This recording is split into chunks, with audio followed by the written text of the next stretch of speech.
Role Madha तालुक्यामध्ये शिना नदीला पूर आल्यामुळे गंभीर परिस्थिती निर्माण झालेली आहे। या भागातील विजेचा पुरवठा देखील बंद आहे।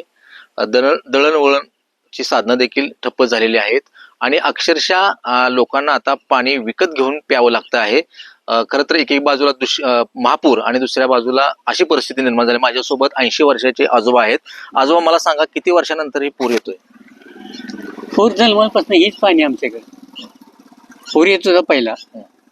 आता isakal.com आहे देशातील नंबर 1 ची मराठी न्यूज वेबसाईट। प्रत्येक अपडेटसाठी isakal.com ला नक्की भेट द्या। गावापासून खाल्ल्या गावाच्या कडे जात होता।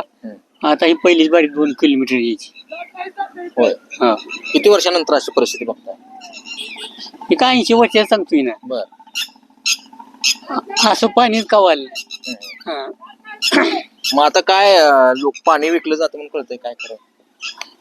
बरोबर आहे। किती 15 रुपया किती 10 गागर एक बर घेतल्याची मार्गच नाही। प्यायचं काय? लोकांच्या घरादारामध्ये पाणी आहे, जेवणाची आपदा आहे। मग अशा वेळेस लोकांना मदत करायची सोडून पाणी विकलं जातंय। हा, पाणी विकत आहे समजा। हे बरोबर आहे का चुकीचं? काय काय वाटतं तुम्हाला? आता चुकीचा नाही घेतल्याची मार्गच नाही, प्यायचं काय? खर तर ही आजोबांची व्यथा। एकीकडे महापूर आहे, मात्र दुसरीकडे पाणी विकत घ्यावं लागतंय।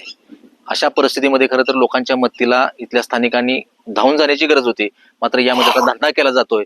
ही तर खरं उद्विग्नता किंवा या घटनेकडे कशा पद्धतीने लोक व्यवसाय करतात हे देखील आता या निमित्ताने समोर आले आहे। कॅमेरामॅन राजू मिसाळसह भारत नागने, साम टीव्ही। देश विदेशातील प्रत्येक घडामोडींचे लाईव्ह अपडेट मिळवण्यासाठी आता साम टीव्हीच्या सर्व सोशल मीडिया प्लॅटफॉर्मला लाईक, फॉलो आणि सबस्क्राईब करा।